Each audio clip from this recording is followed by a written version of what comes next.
Where's Melissa?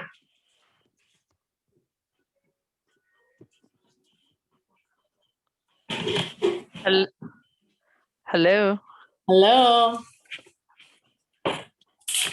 Well, yes, because yesterday's was the practice link, silly.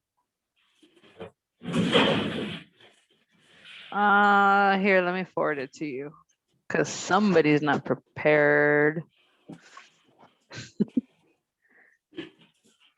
Well, don't delete my emails. Okay. Please hold. Your call is very important to us.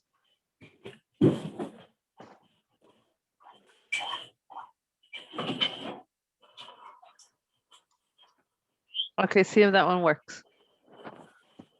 Check if that one works.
I'm trying to get Melissa in. She's having trouble. I know. One job, Melissa. One job. Do you want me to knock on her door? Hold on.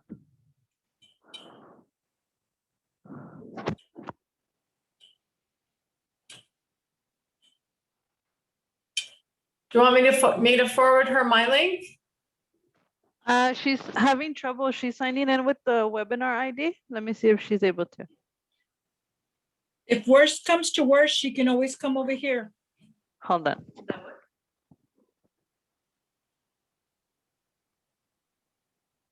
right. Bye. We're good. She should be signing on. Where is she? Not here. She's so tiny we can't see her. She's so little. Ah.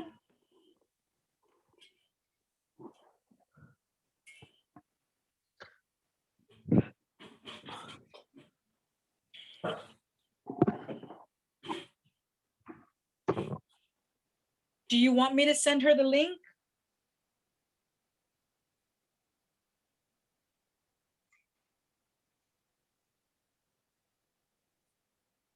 I don't know.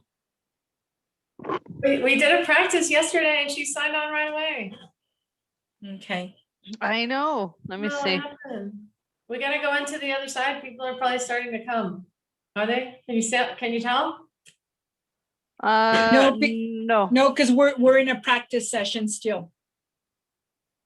Let me call her right fast quick. She said she was logging in. I have her on speed dial. If not, I'll run down there real quick, like I did last time.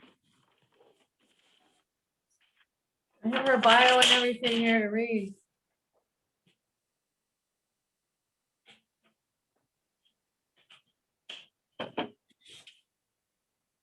She's not answering. Let me run down real quick. Let me knock on her door. Let me check. Okay. She's closer, yeah. She can just go into Lori's room.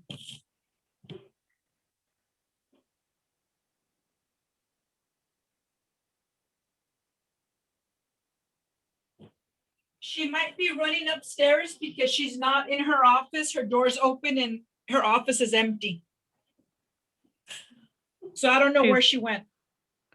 Let me see. I mean, she can come up here. She should just come up here and present with me because then we can just pull up the slides here. I don't have, Or I can take my name off the screen and she can present here. yeah. Let me find out where she's at first of all. She just She needs got to do that nervous. at this point. She didn't have time.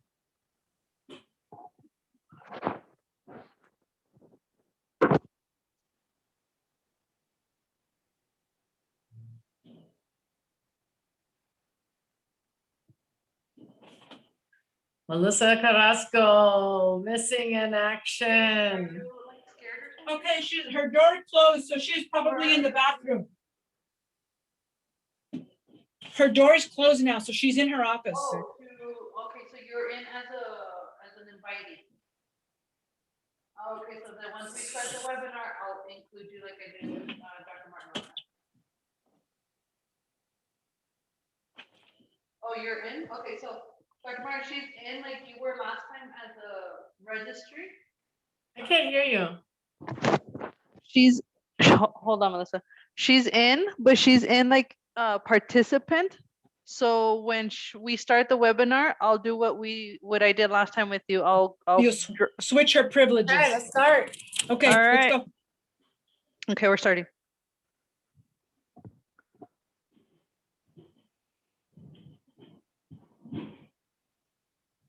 Do you want me to click the start?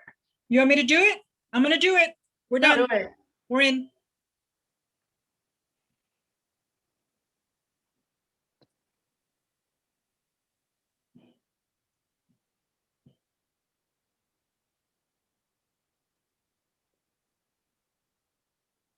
She was the one that had the slides. But I'll just pull up I changed it. just in case. I changed it. Change what? Now you can. I made her a panelist. We're ready. I'm closing everything else. Hold on. Yeah. Hello, welcome everybody. It wouldn't be a Zoom seminar without at least one technological problem.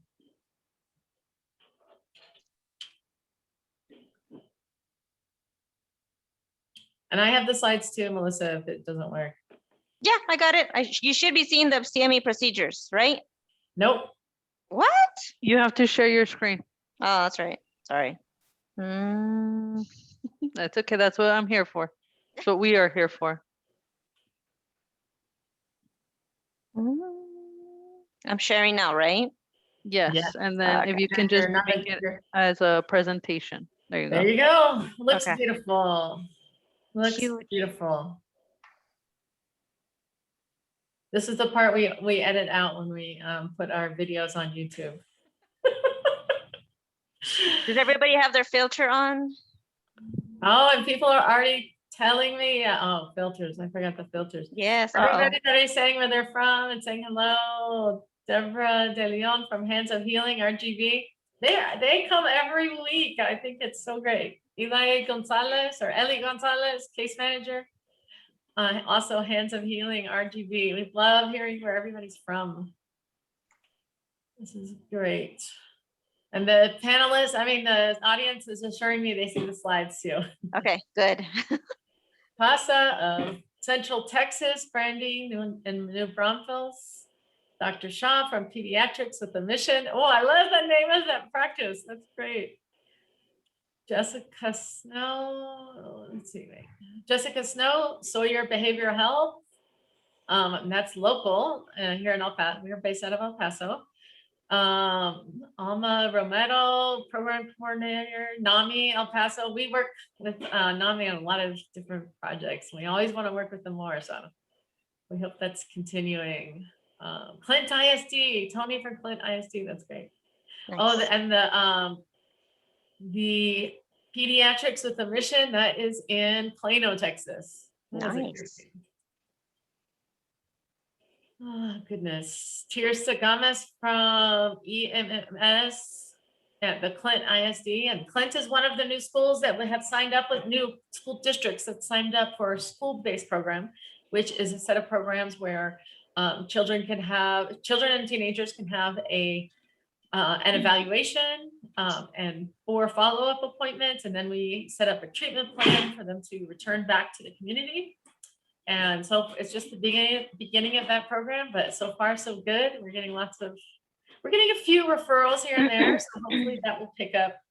One thing we're planning for anyone who's associated with the school, we're going to be offering to screen any and or all summer school students, because we've just been hearing things from the school districts that there's a lot of kids that haven't passed all their classes, and they're not even allowing voluntary summer school students this year. Like, a lot of kids are, they want to catch up so they can, in the summer, they want to take classes in the summer so they can either graduate early or take AP physics and AP chemistry or something like that. And this year I've heard that the school districts are only allowing people that have students that have actually failed the classes to attend. And we know it's been a really hard year for everybody. And so we're offering a screening for ADHD, anxiety, and depression for all summer school students that are interested, as long as you have an MOU with us. And most of the districts in El Paso do. And this is an idea I've been talking about with other CPAN and TCHAT programs around Texas. So I think everybody is going to have a similar program. So for those of you in Plano, you're probably working with Southwestern in your school district. So the kids can have an evaluation with a psychiatrist and a therapist through the school districts, as long as the school districts have signed up. And that's going to take a while, because there's the schools have had to, change everything about everything this year, just like everyone else, I guess. Let's see. And so if anyone who wants to can put in the chat who they are and where they're from. I'd like to welcome everybody individually. I love doing that. So if anyone wants to chat to us or to the whole, to everybody in the whole thing, I think you have to change your settings so it says that you're chatting to panelists and attendees if you want other people to see it. And I see we have some of our Texas Tech people here, our colleagues, Dr. Fonseca, developmental pediatrician that we work with, some of our CPAN people. I see Bethany Shrewsbury in there. Oh, JPD. What? JPD and CPS. Awesome. JPD and CPS. Carolina Gonzalez from Oliviane. So like Dr. DeVargas, thank you for logging on. She's our other child psychiatrist. So if you call CPAN, you're either going to get myself or Dr. DeVargas as this child psychiatrist, and then you'll get either Joyce Gonzalez or Bethany Shrewsbury as a therapist. LPCs, they're both LPCs. This is great. Oh, Dr. Medina is signed in again. Thank you so much for attending. This is terrific. This is terrific. So I am going to go ahead and start. So the first thing is always, oh wait, we got a whole bunch of new messages. Let me just do those. Oh, Lori Connor says, I feel like we are old friends. I feel like that too. That's why I like to do this part. This is such a fun part of these. Oh, and then Clint ISD, Tirsa, she wants info about the summer program. Melissa, which therapist has Clint? Is that Carlos? it's either me or Carlos, but if she can give us her email, I can send it to her by the end of today. Oh, Joyce already has her email because she comes to a lot of these. Okay, perfect. Sylvia Pitcher, CPS, Kim Shoemate from JPD, so good to see you. A PMP from John Peter Smith and the Grapevine School-Based Clinic. That's awesome. We have a district here that has a school-based clinic too, where we provide in-person, the East Leda district. There's her email. UTMB, we have Elizabeth Rodriguez Lean, or Lean. I might say your name wrong. I apologize in advance. From UTMB General Peds, Lori Connors is a pediatric nurse practitioner, East East Texas Community Health Clinic, Nacogdoches. Art Jaime, El Paso Center for Children, Melissa from CPS. Oh my gosh, Maria Salcido from the UTEP School of Nursing, nurse practitioner. Oh, that's wonderful. Thank you for coming. UTEP, we have a lot of collaborations with UTEP as well. It's great. Lucia Areola from Hands of Healing, RGV. I was just saying before you logged on, Lucy, RGV, Hands of Healing, you guys might be some of our best customers. Felisa Galindo in Suriaga, LMSW, El Paso Center for Children, Shannon Claudio, UT San Antonio, CPAN Hub. All right. Another Hands of Healing, Jessica Castaneda. Oh, this is so great. So thank you, everybody. When we have Dr. Campbell, one of our scientists in our own department, this is great. This is terrific. Okay, so the first business is always this CME procedures. So welcome everybody. CME procedures, you have to be logged on under your own name, and then we will give you the credit. Right now we're offering CME, but soon we are going to be adding CNE for anybody. So please spread the word. The nursing school is going to certify us. I think starting next month, but I always want things to happen faster than they do. So I could be jumping the gun on that one, but very soon we're going to have that. And we have a lot of customers, you all, and so sometimes it takes a little while. But if you need your certificate sooner, everyone doesn't need CME or CNE coming up soon will get a certificate of attendance if you need one. So you can always email these people if you need it sooner but they have a process for sending them out periodically. And we have all your guys' email addresses, and that's the email address, of course, that your certificate will go to. And we have Ashley Triana, a mental health counseling graduate program, the mental health counseling graduate program at UTEP. This is great. This is great. Okay, should we go to the next slide? Yeah. Oh, I'm stuck. Hold on.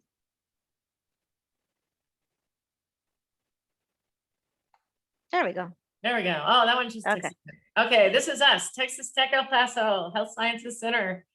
And we're the Texas Child Mental Health Care Consortium. That is the statewide organization that is funded directly out of the Texas legislature. We're in the general budget, and it administrates 5 different programs, one of them being CPAN, Child Psychiatry Access Network. And this program today is part of that network to teach the community, educate the community on psychiatric problems so that they can be treated more quickly and in a more comfortable environment for the patient.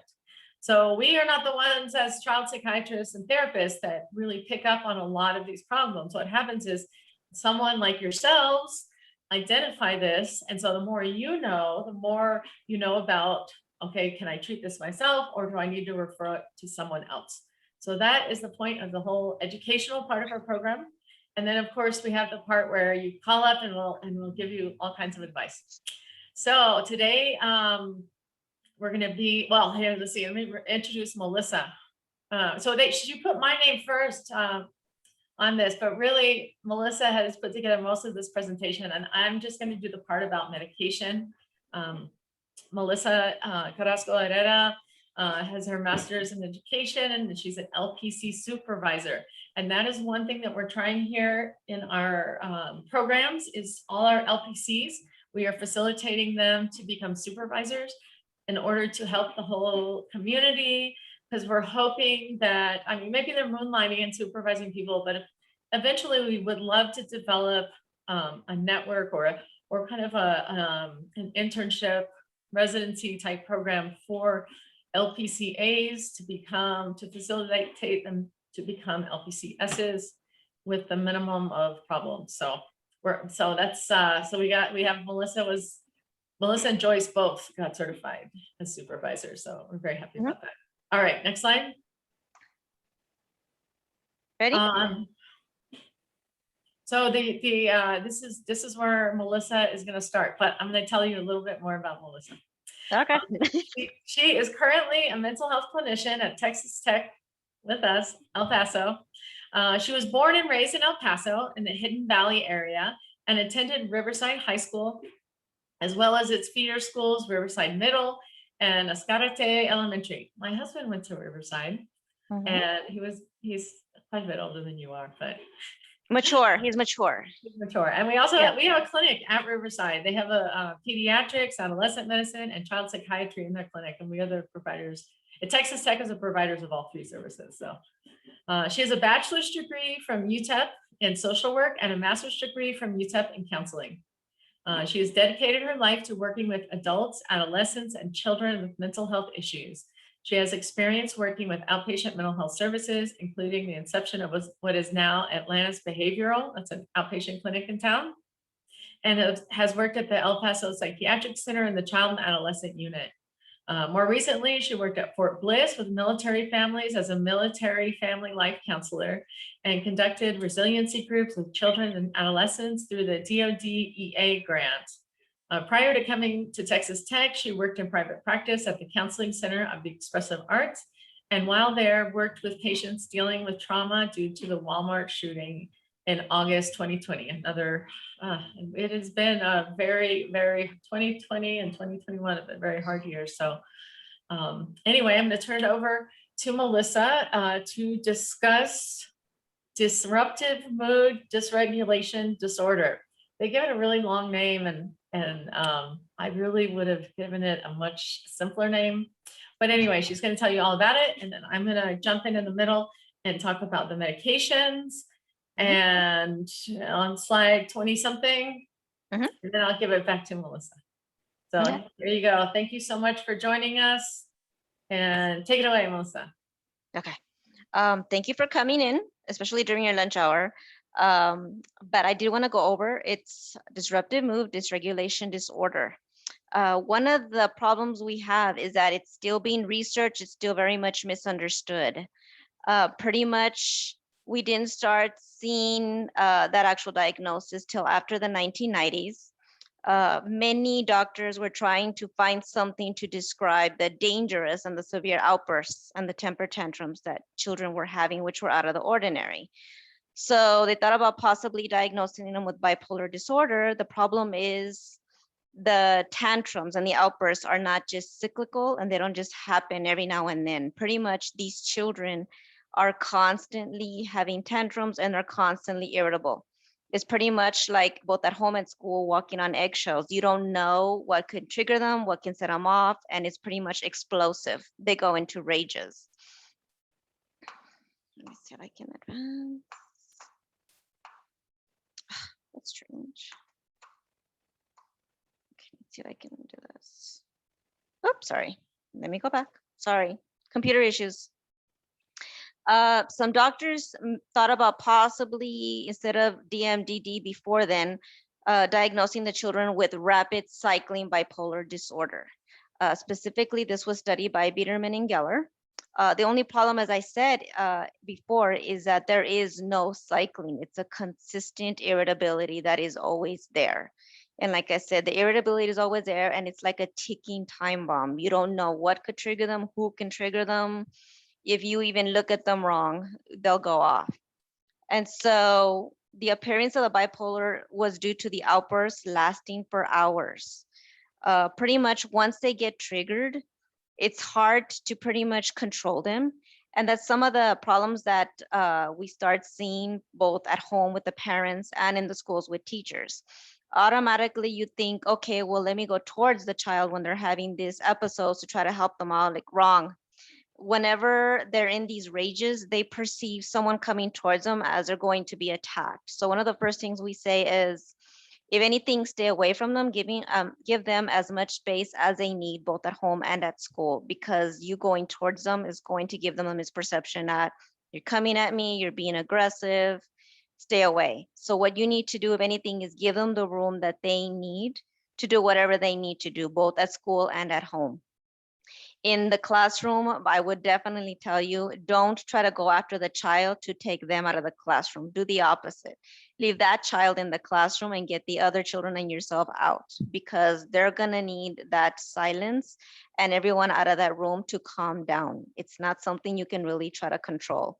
Same thing in the house. If they're in the bedroom, whatever part of the house they're in, try to get everyone out of the way, specifically any objects, heavy objects they can throw. Because like I said, they're going to misperceive you going towards them and they're going to get more aggressive. So if anything, you and anyone else, get them out of the room. And that's going to actually try to help them calm down as much as possible. The only problem was when they started diagnosing the children with the cycling bipolar is that the insurance companies weren't reimbursing it. They were telling them, why aren't you giving them the diagnosis of bipolar disorder if you're seeing these rages? And so the doctors tried to explain to the insurance companies, the problem is they're not cycling, it's just constant irritability. So pretty much what they started saying was, okay, then let's see what else we can come up with that insurance companies will reimburse for, and understand that these children are not just having bipolar disorder because they're not cycling. Pretty much pediatric bipolar disorder, it does not present with distinct manic episodes as in adults, but instead with severe chronic irritability. And pretty much the DSM-5 specifies that DMDD takes precedence over intermittent explosive disorder. So that was another problem that doctors and insurance companies were having with each other. Intermittent explosive disorder, though, it may be appropriate when the duration is less than a year. Move on. Pretty much the person who started first doing the research in the DMDD is Dr. Ellen Libenloft Md. Currently, she's a senior investigator and the chief of the section on mood dysregulation and neuroscience at NIMH, which I'm sure we've all seen articles from, journals. They're still doing studies, as you can imagine, but she's the one that really started pushing for the diagnosis change from the early onset bipolar to disruptive mood dysregulation. Pretty much, she started studying the amygdala, specifically the part in the brain which controls emotion and processing. And what she was starting to see and is still continuing to study is that there is a possibility that when the children are having these rages, they're looking at the face emotion processing, and that they're particularly fearful of facial expressions. So pretty much during this time when the amygdala takes over these rages, they cannot control what they're seeing or doing, but they're perceiving people's facial expressions and actions as being a threat. So it's like fight or flight. So that's why I mentioned before, whenever these children are having these episodes, leave them alone in the room and you get out so that they can calm down, because it's not at a point where you can ask them nicely to please go to their safe place or do anything, because they're not at a point where they can even control their reactions or what's happening. The symptoms in children are very much different in those than adult bipolar disorder. Pretty much what we say is that 3 or more severe tantrums a week that are inappropriate for the situation, and also persistent irritability or angry moods between the tantrums without sustained periods of relief.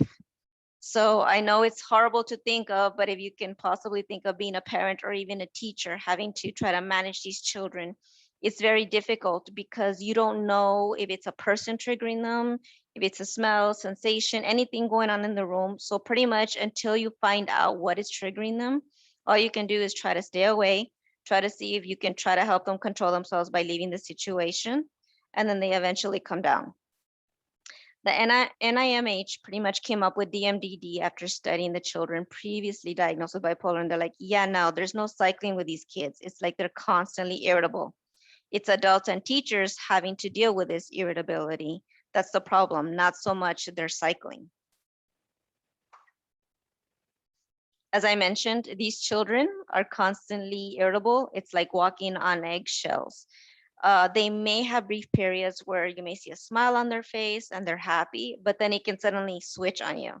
So it's like walking on eggshells, as I mentioned, where you don't know what could trigger them. They could have been laughing 1 minute, they could have been participating in class, they could have been at home helping you shampoo or bathe the dog, and then they flip on you.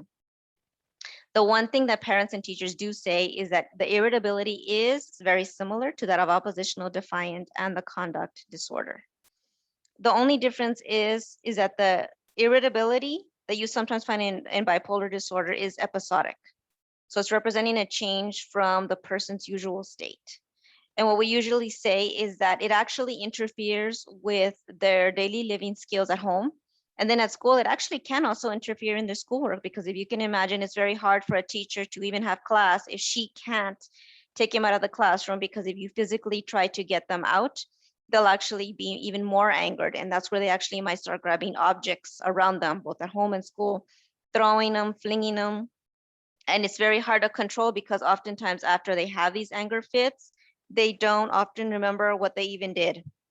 Sometimes and often it's having to take adults or even teachers to try to find out, okay, what triggered you? So we try to keep this from happening, but it's difficult because many times they don't even remember having the fits. They might actually start looking around the room and saying, you know, what happened here? Everything's on the floor and people are looking at them. Many times they don't even recall having these temper tantrums.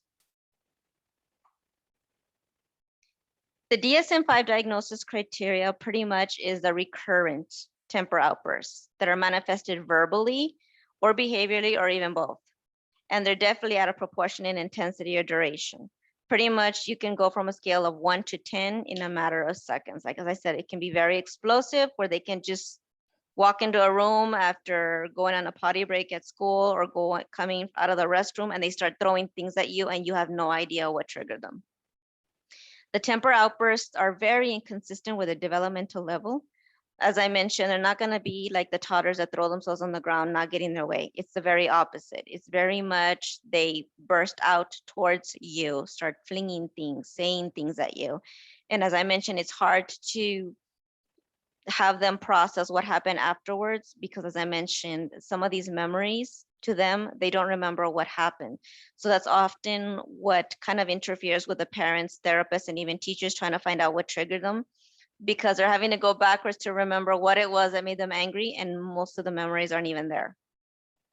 The temper outbursts occur on average 3 or more times a week.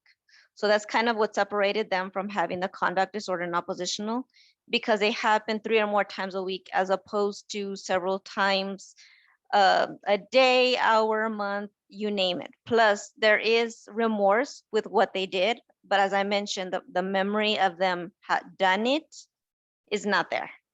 And then the mood between the temper outbursts is persistently irritable or they're angry. So it's like they don't completely come down from their high or the temper outburst completely. They're still going to be very angry and irritable the rest of the day. And again, they can be re-triggered to have the same outburst. So that's what makes it very difficult, and why a lot of people that were originally diagnosing with bipolar disorder said, no, with bipolar disorder, you actually do come down sometimes to a point of depression. Here, it's like you don't know what can re-trigger them, what can make them angry again, but they're still going to be grouchy or irritable throughout the rest of the day. The criteria is that it has to be present for 12 or more months. But during that time, the individual didn't have a period lasting 3 or more consecutive months. Let me see. Hopefully this doesn't get stuck. There we go. Okay. The diagnosis shouldn't be made for the first time before age 6 or after age 18. We do have to take other considerations such as genetic predisposition, if there's any family history of bipolar disorder, if during pregnancy the child was exposed to any drugs, substance abuse.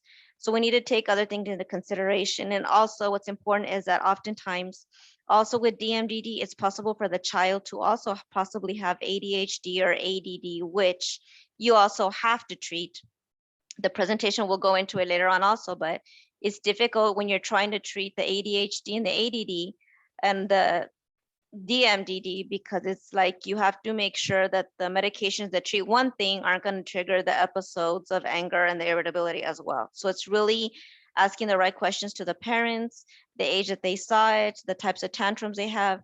And again, one of the factors that's very important is that it actually interferes with their daily living, both at home, and it actually has been interfering with their school to the point where academically their grades have suffered, or some of them have actually possibly gotten in trouble at the school, because some schools actually sometimes have to send them home to suspend them, put them in school suspension, or like right now we're in the middle of COVID and a lot of kids have started coming back to school. So a lot of times you might find some school districts recommending that, you know what, I think your child needs to stay at home and do school online instead. So unfortunately, as we know, there's a lot of children that cannot be properly educated online through the computer. And that's where it can further cause them to decompensate, feel even worse about what's going on. Unfortunately, sometimes trigger the irritability even more, or even cause the grades to go further down. The behaviors don't occur exclusively during an episode of major depressive disorder, and they're not better explained by another mental disorder. Again, it's re-examining to make sure that there's no genetic predisposition, that there was no family history, getting any kind of information you can during pregnancy, prenatal, so on and so on. And we also need to make sure that the symptoms are not attributable to the physiological effect of a substance or another medical or neurological disorder. Sometimes children who suffer with neurological disorders have chronic migraines, and that in itself can trigger some irritability and anger in the children.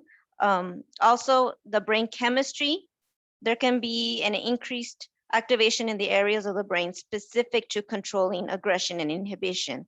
So sometimes you might want to make an outpatient referral just to make sure there's nothing going on in the brain that could actually be triggering this anger and the irritability as well. And then, of course, as I mentioned, the family history, there wasn't any substance abuse during the pregnancy. There wasn't any substance abuse around the child, or even that the child themselves or adolescent may themselves also be possibly using substances, which can be triggering the anger and the irritability. Pretty much DMDD is classified as a pediatric mood characterized by the persistent, irritable, or angry mood and the frequent temper outbursts.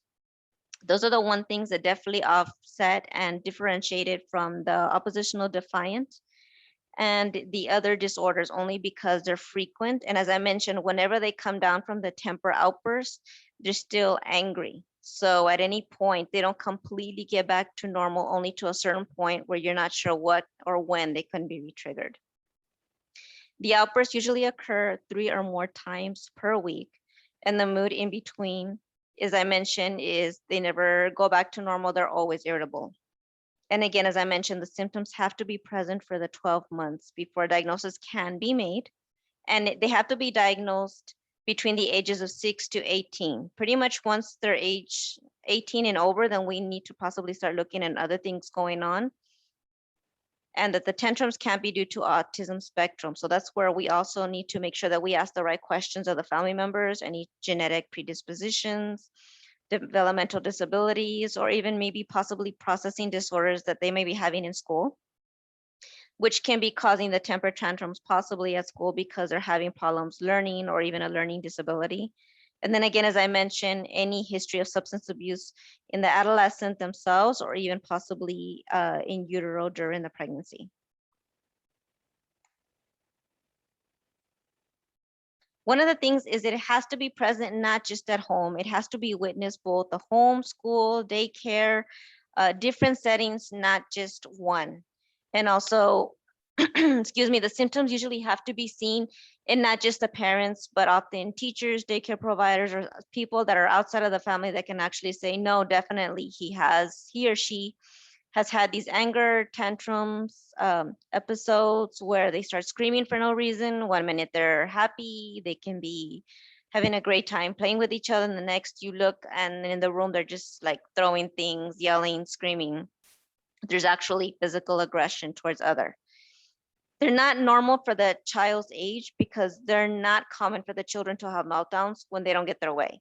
So usually we're used to dealing with toddlers. When you don't give them what they want, they lash out, and you see them on the floor and they do it in hopes of getting what they want and getting their needs met. Problem is, you still see these behaviors in older children that are already in elementary school, middle school, before the age of 18. That's something that's not common. And as I mentioned, the outbursts occur 3 or more times a week towards adults, peers, or teachers, or as I mentioned, they can even happen in the daycare. What you are going to notice is that usually prior to the actual explosive behaviors in the child, before they start actually physically getting aggressive and throwing things at you, or they may themselves physically start coming towards you if they perceive that you are going to cause them harm. The child will be moody throughout the day and eventually climax. So you are going to start seeing something different in the child, like, okay, he's already angry, he's already cranky, something's up. So usually at that point, that's when the teachers, daycare providers, or parents know that they're pretty much gonna have to be walking on eggshells, because anything and everything could possibly trigger them. These are some of the causes that usually are investigated, but as I said, it's still being investigated, DMDD.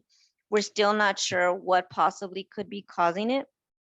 It can be many factors, but as I mentioned, usually when you start talking to the parents, you need to make sure you get a thorough family history to make sure there was no substance abuse, the parents didn't have any difficulties during the pregnancy. Sometimes they're starting to look to see if possibly the child is getting proper nutrition. They're looking to see if possibly the child could be deficient in specifically in iron, vitamin B12, or folate. Those are the three they're looking at now that they're still studying. And then also, as we all know, maybe changes in the actual life of the child, maybe family divorce, a death, or relocation.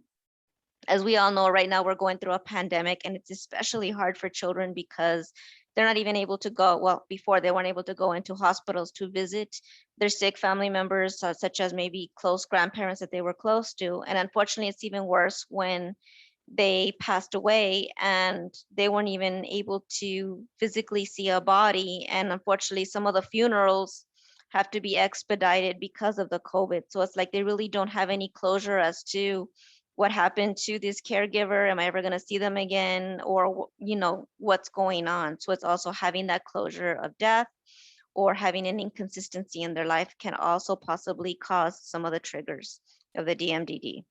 And then, as I mentioned, of course, again, the neurological disabilities, the chronic migraines, or they're having any kind of neurological problems that may be affecting them.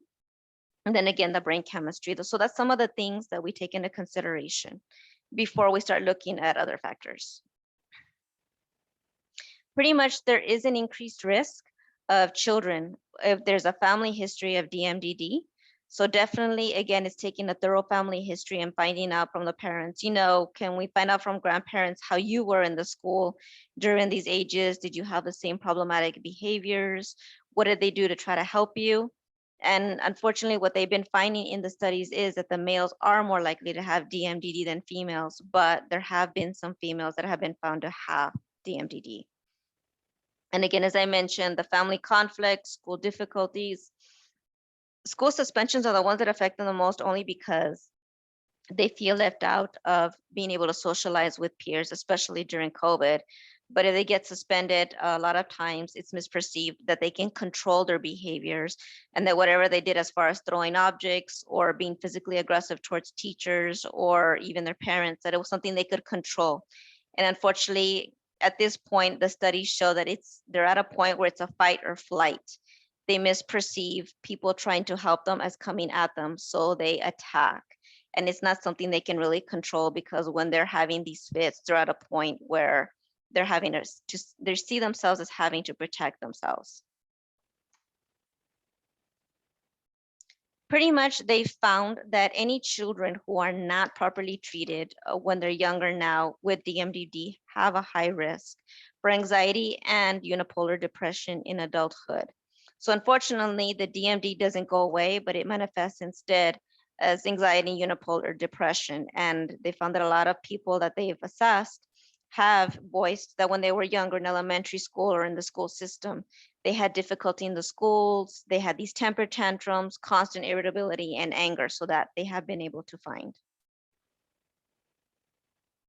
Pretty much the people that can diagnose the children are medical doctors, psychologists, or of course, psychiatrists or nurse practitioners.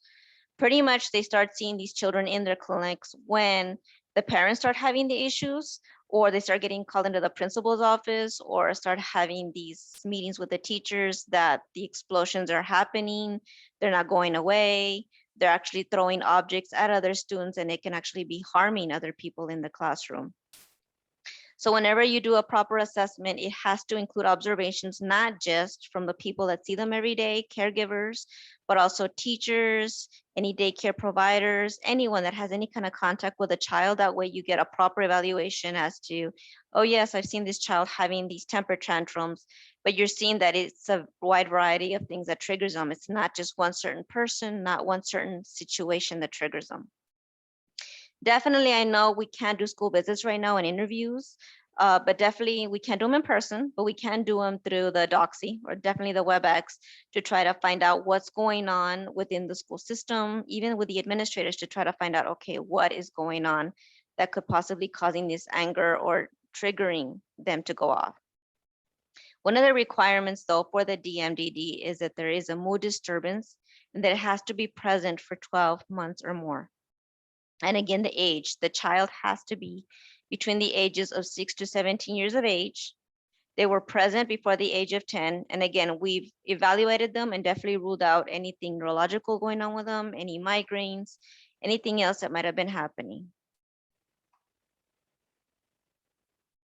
Pretty much as I mentioned on the studies that they have done up until now in studying the DMDD, is that it's the amygdala that seems to pretty much take precedence over what's going on in this child or adolescent's brain.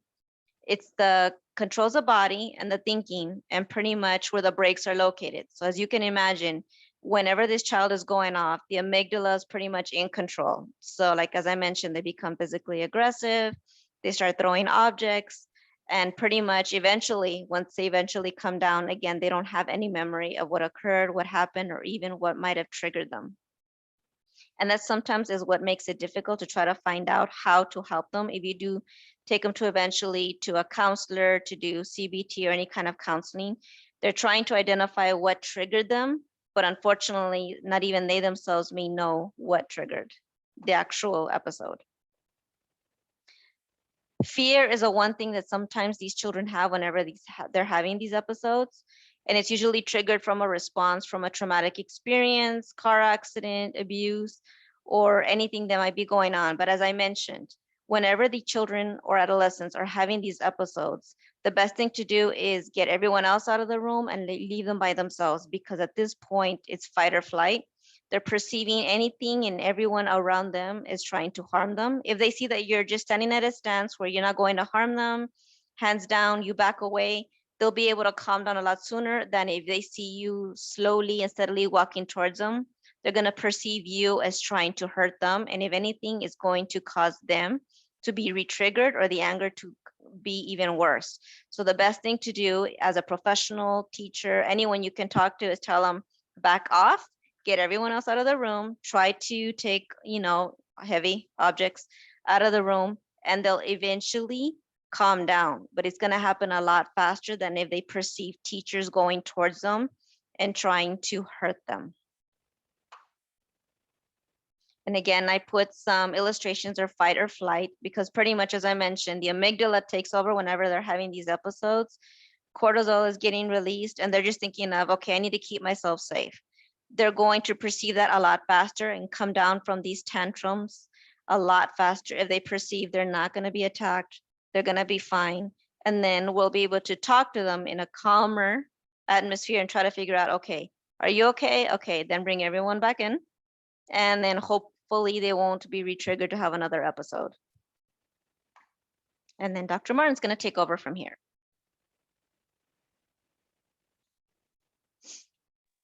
Okay, there's a couple of questions. I'm going to go over the questions for us so far, and then I'm going to go into the medication treatment, and then we'll go back to Melissa for treatments, other therapeutics. Okay. Psychotherapy, etc. Let me type the rest of this answer out. Okay.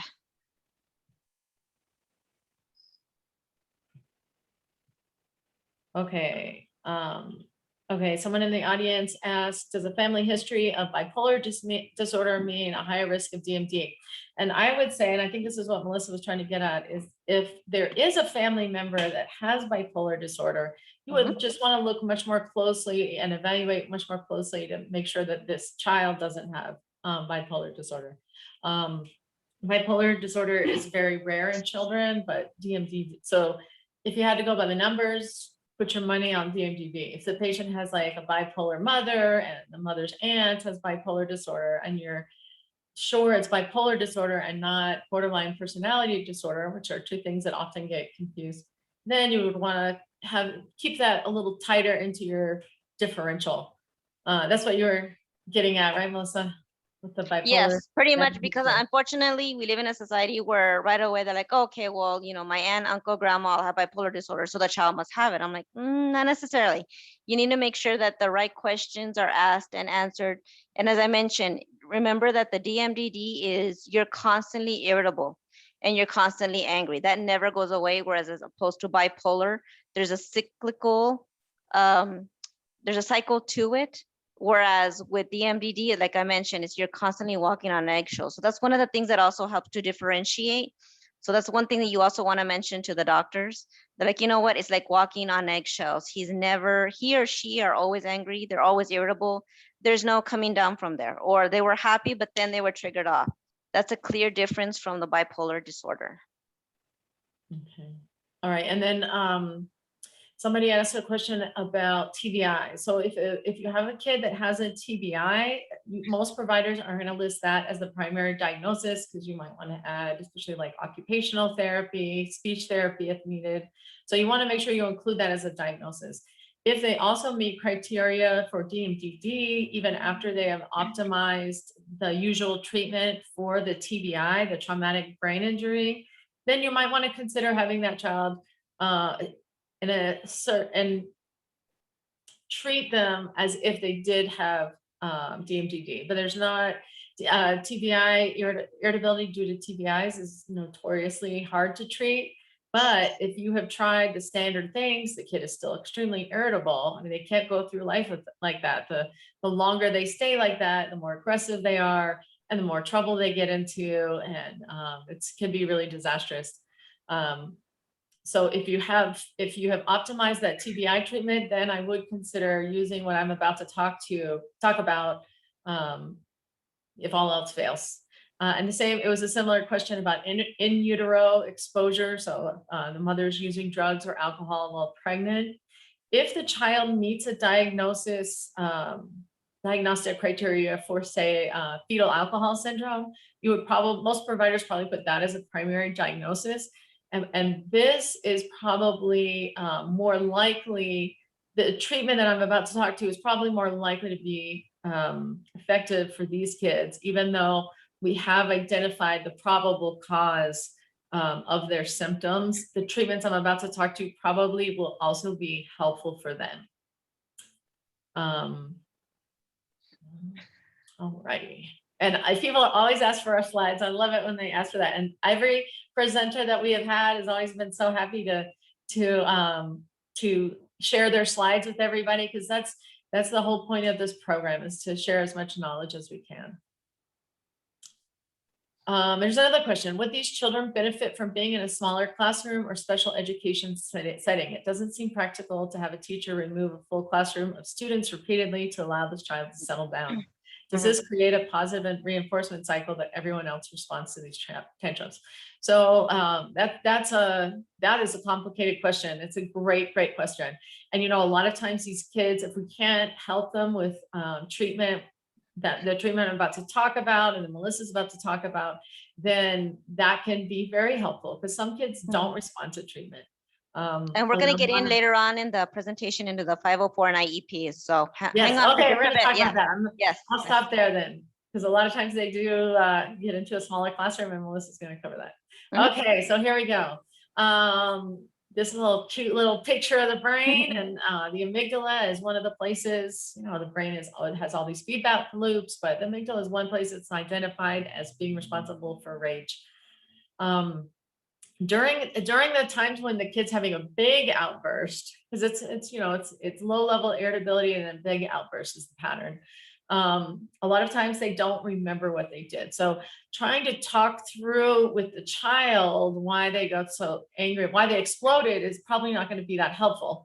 You want to go before that and see if you can identify something earlier on before they exploded. That's how it's going to be the most helpful, probably. And then there are, so the first thing to say about medications, this is a new diagnosis, although it's not that new anymore. It's 2013, the DSM-5 came out. They're still doing research to see what the FDA should approve for this disorder. Right now, there is nothing approved. So I have to say that I can't pretend that there is something approved. There isn't.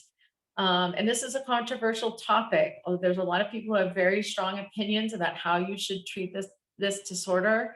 And so what I'm about to talk about is it's controversial. I'll just say that but my perspective and the kind of the logic I follow when I'm deciding what I want to give to these kids that are having so many problems is I want to do what's safest for the child.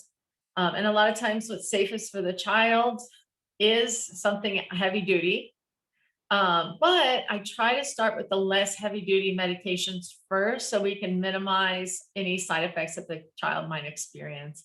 I know all of us have probably seen kids that are on antipsychotics and they're 50 pounds overweight, and it really causes huge problems in their lives, and especially for their physical health.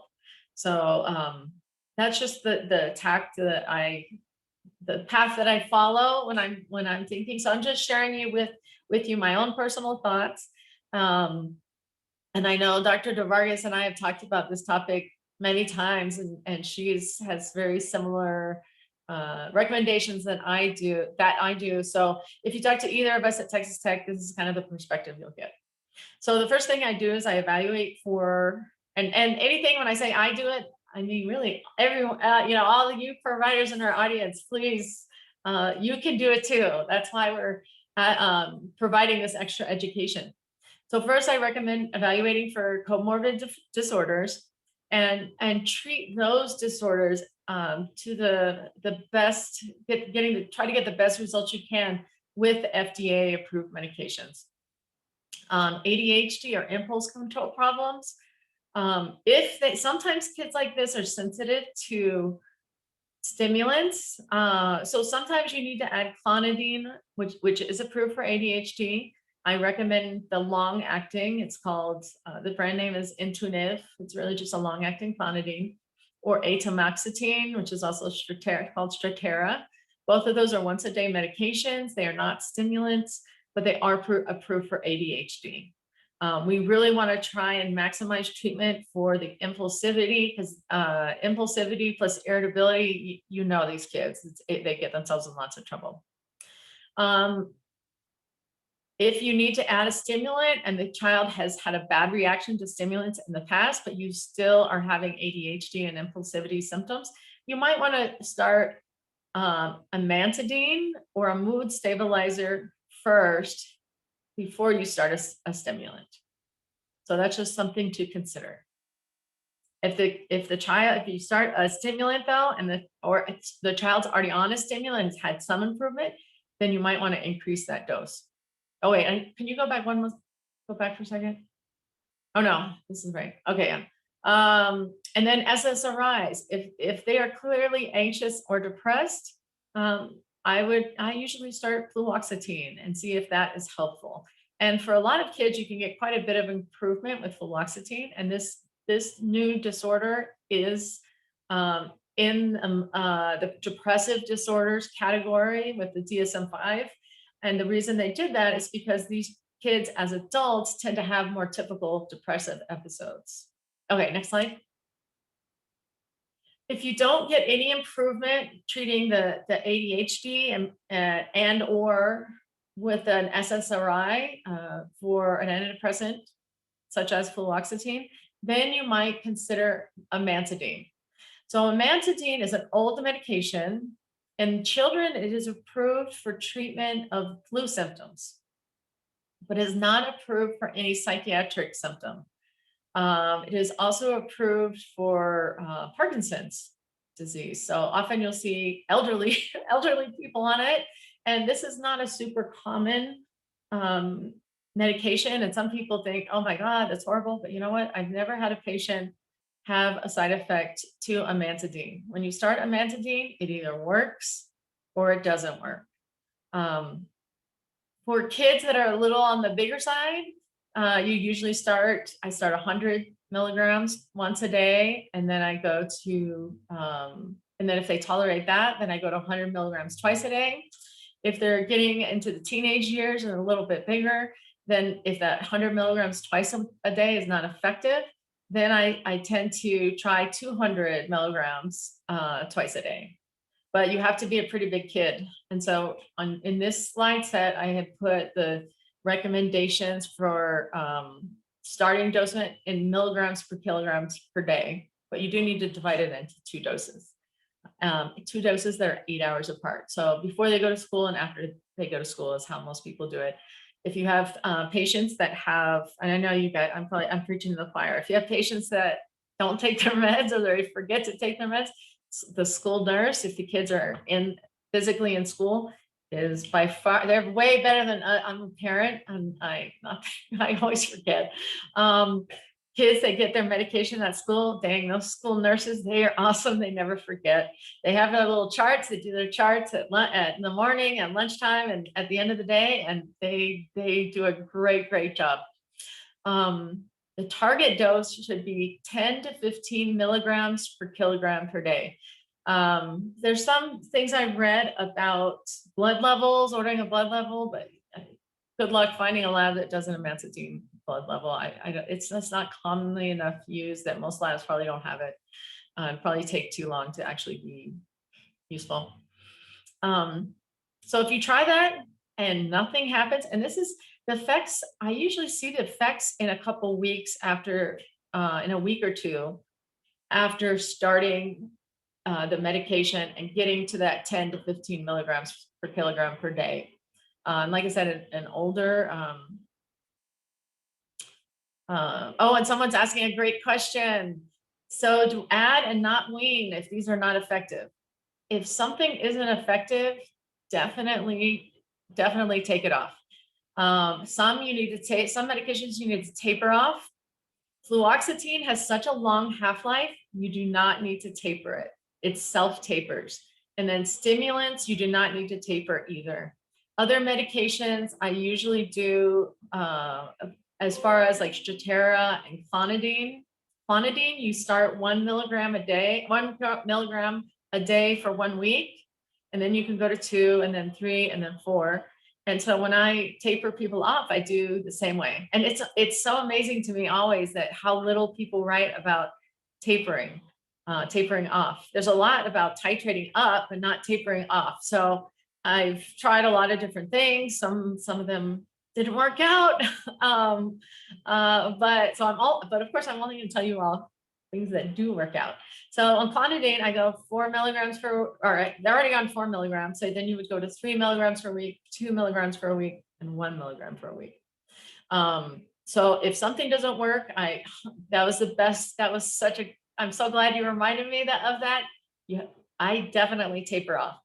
And that does not happen so many times. But it is not you all in the audience that are primary care providers that are the culprits. It is the child psychiatrists that are the culprits. And so and one of the things I always teach my fellows and my residents that we educate here at Texas Tech is don't forget to taper off the ones that don't work. And don't start 2 medications at a time, because then if it doesn't work, or then if they have a side effect, you don't know which one it is. And then there's 2 medications that mother is never going to give to her child again. Okay. So that's Amantadine. And like I said, every medication, at the pharmacy, they'll give you 10 sheets, 10 pages of possible side effects. And really, I haven't, in any of my patients, I haven't seen any side effects. Now, I do not go to like super high doses.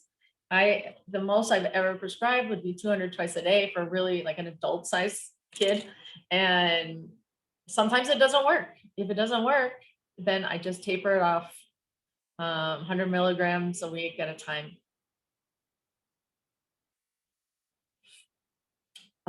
Let's see. And then there's another question from the same person. It says, let's see, how long should I wait to see an effect for Amantadine? I usually schedule my appointments like a month apart, but then when I ask the patients, usually by the end of a week or the end of 2 weeks, they see significant improvement.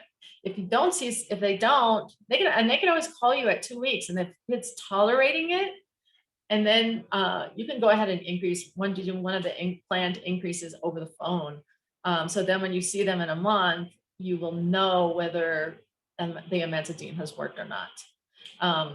And I feel pretty comfortable using amantadine because it's approved for the flu. It is approved to a very young age, something crazy like 6 months, but 6-month-old, they do get the flu, and they get really sick sometimes when they get the flu.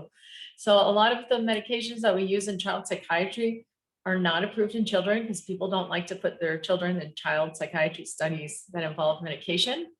But for things that can kill children, they will. Now, of course, the people forget that the number 2 killer of children is suicide. So, yeah, but to a parent, they're what they see as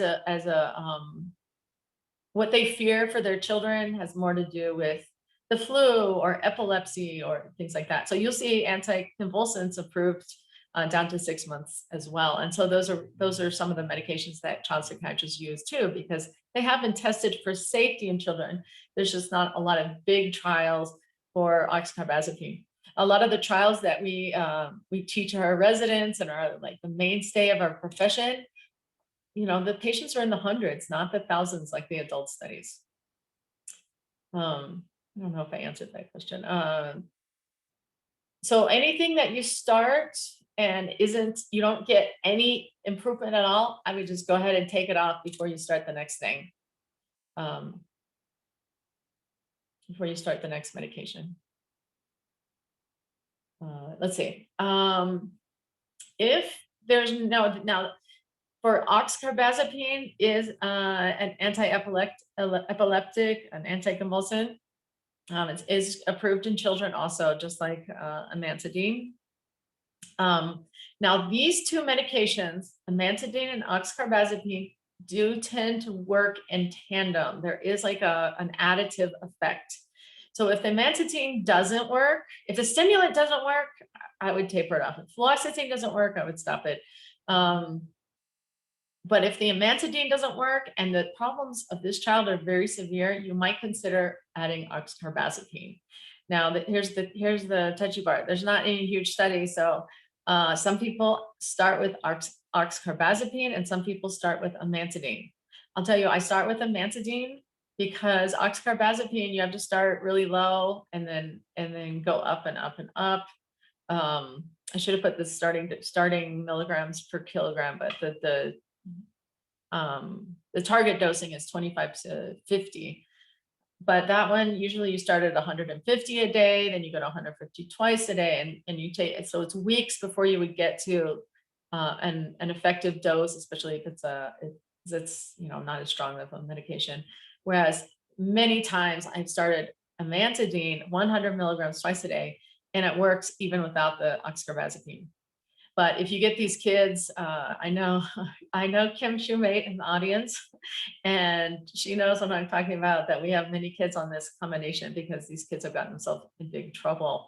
And so if the kid is really, if he's going to get kicked out of school, if he's getting arrested because of his behavior, and I say his because almost all these kids are boys, but not. And that's one reason people probably think it's somehow related to ADHD, because that's also affects boys more. So consider using both of them together if you have a kid who's really out of control.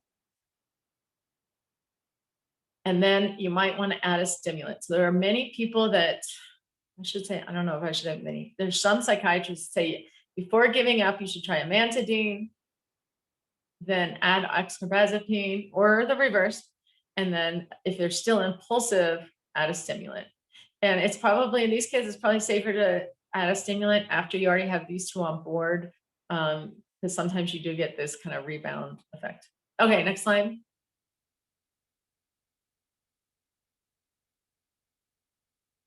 Okay, last resort, antipsychotics.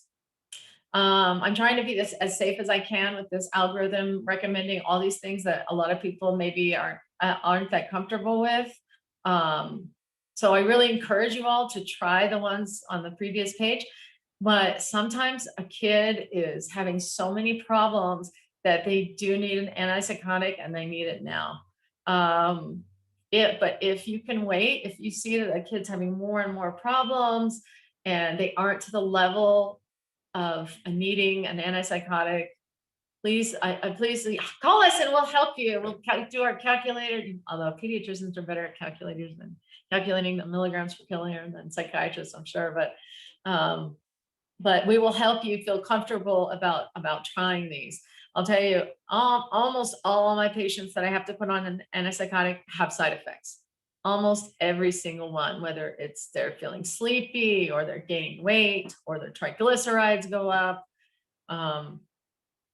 But with those other two medications, you hardly ever get side effects, and you don't get sedation either. You get calmness without sedation. So if you do have to start an antipsychotic, which you definitely will sometimes, you want to attempt periodically to taper the kid off. And so there's one paper recommending doing that every 6 months. Mothers cannot tolerate that. If the first tapering is unsuccessful, the schools and the mothers cannot tolerate that. Oh, somebody asked about the mechanism of action for amantadine. It is a dopamine agonist, which is very interesting because antipsychotics, most of them at least have an element of dopamine, being a dopamine antagonist. So there's an agonist and antagonist. And why do both work in a situation that is supposed to be the same? Probably the answer is these kids are not all one, do not have the same illness. Some have something, some have something else. The brain is the last frontier. There's space and there's the brain. It is so incredibly complicated that it's really, the more we know, the better we'll be able to treat these things, but we're really just in the infancy, I would say. Antipsychotics are the psychiatric medication with the greatest chance of harm. So if you want to avoid antipsychotics, call us and we'll help you get fancy, but safer for the kid. All right, next slide. This might be my last one, I can't remember. Oh, stimulants. There is evidence that children, I think I already said this part, evidence that children with irritability will have a decrease in symptom with the stimulant. So don't be afraid to try a stimulant, and it should be probably, they're very safe medications. But if you get a negative effect, the kid gets more irritable, that happens occasionally. Don't be afraid to try it maybe later on the treatment, or maybe later when the kid is older. I have a lot of kids like when they're 5, 6, they cannot tolerate stimulants, but they continue to have more and more problems in school and with their peers. And so eventually later on, we try it again and they do fine, and it's very helpful. And of course, you don't use them with children who have heart or blood pressure problems. All right. Oh, okay, and this is just, these is very common to have these two together, and sometimes the stimulants do help with the irritability. Antidepressants, very small chance of side effects, also can be used to treat irritability.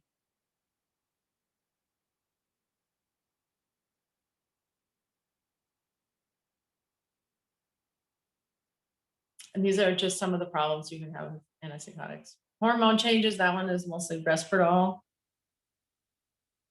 Next slide.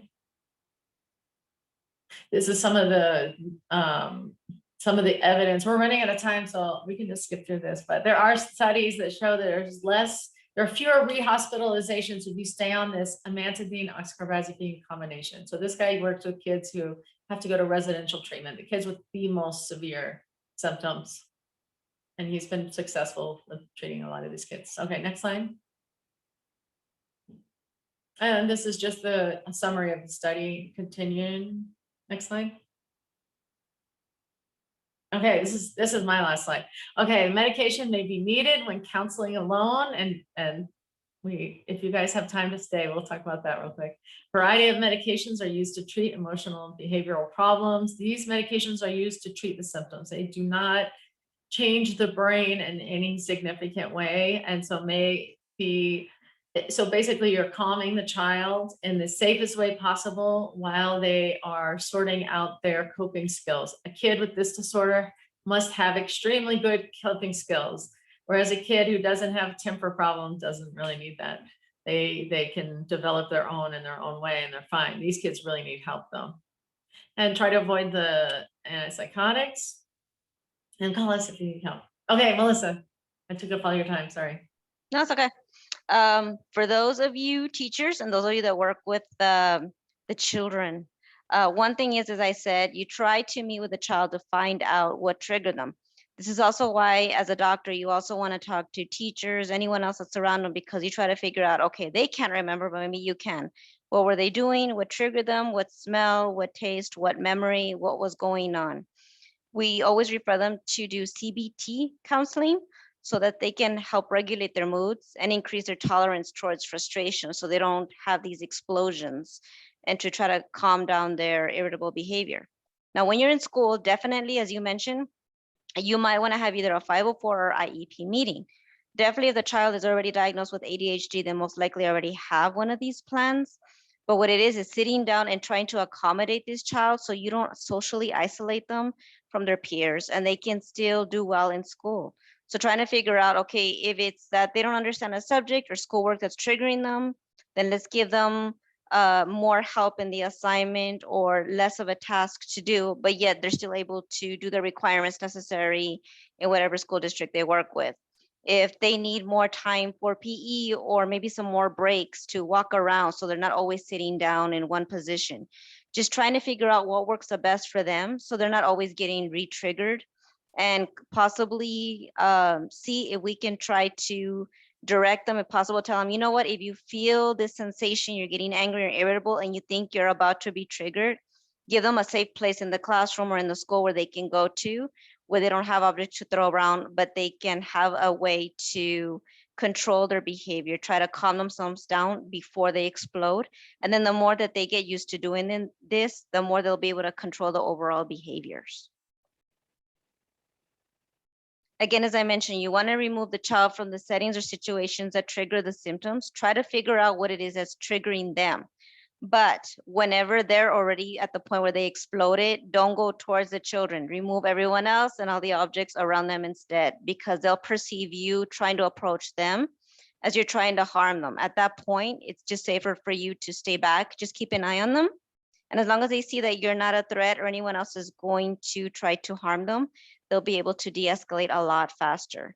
And definitely trying to teach a coping skills through either CBT or even at the school, including that as part of the 504 or IEP, the deep breathing, favorite song, trying to even have some music playing in the background in the classroom while they're doing their work to try to keep them calm. Again, try to keep the child safe, not only from themselves, but other children also safe. If you can, maybe include that as part of the 504 IEP in the school. Have like maybe a teacher buddy next to you and tell them, you know what, he's about to be triggered. Watch my kids, get them out of the classroom, get them in another classroom. They'll be able to de-escalate a lot faster, and then everyone else can come back in and you can continue having class. But try not to stand in a threatening way. Don't try to walk towards them, even if it's slowly, especially with your hands up. Like I said, they're at a point where the amygdala is taking over. It's fight or flight. They see anyone coming towards them, they're gonna attack. Stay out of their way.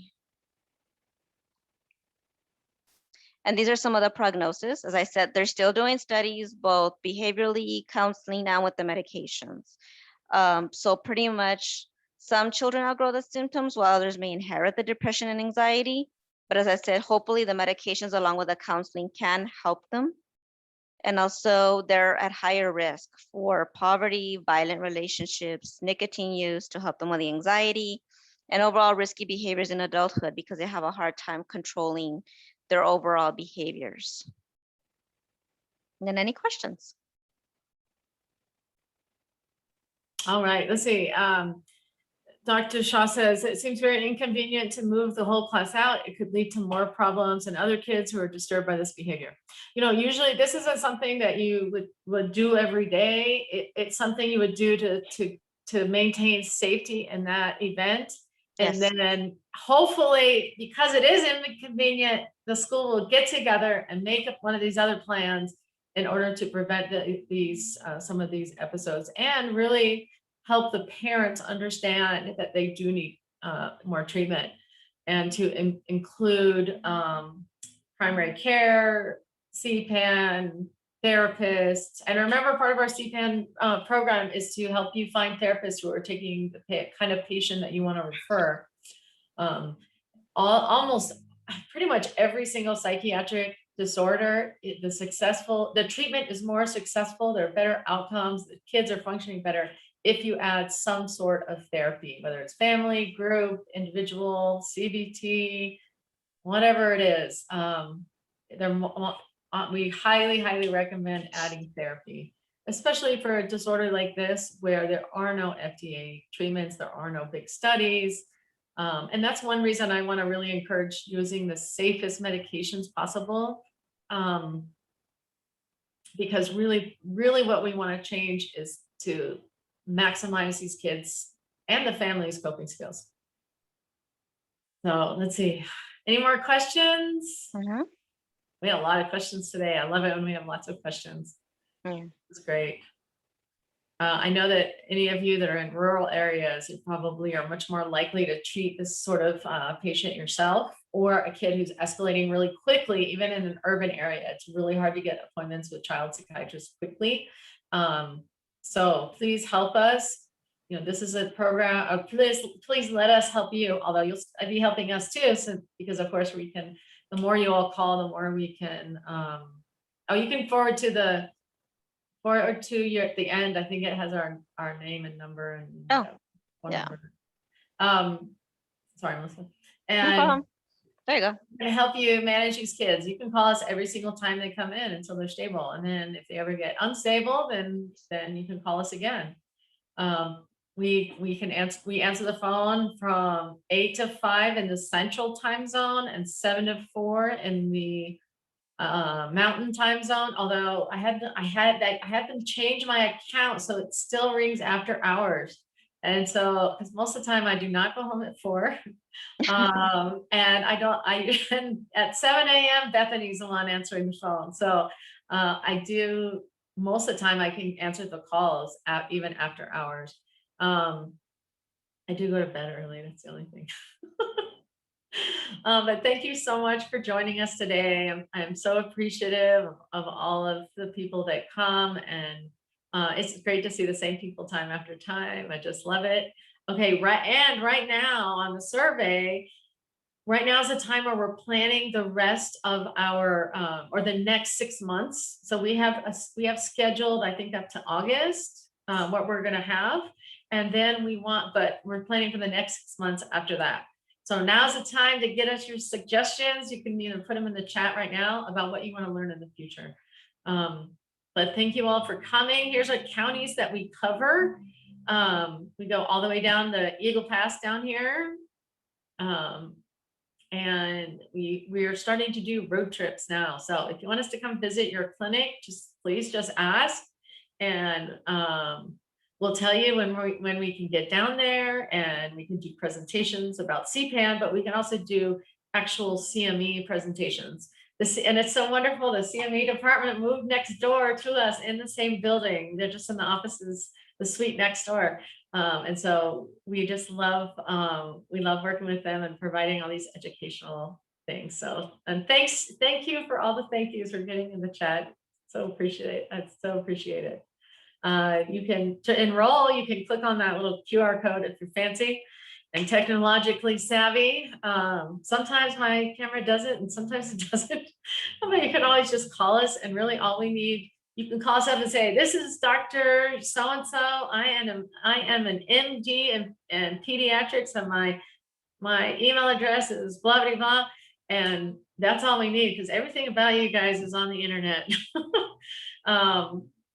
Everybody is welcome to call us. The service is targeted for primary care providers, but we do know a lot about what's going on in the community, and we have people that are starting to call online and telling us about things that they're doing in the community.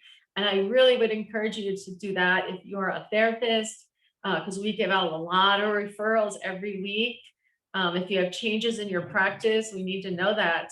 Let's say you're moving offices, and remember we meet with the whole state of CPAN, so I can always pass on the information to the correct CPAN if you're not in our area.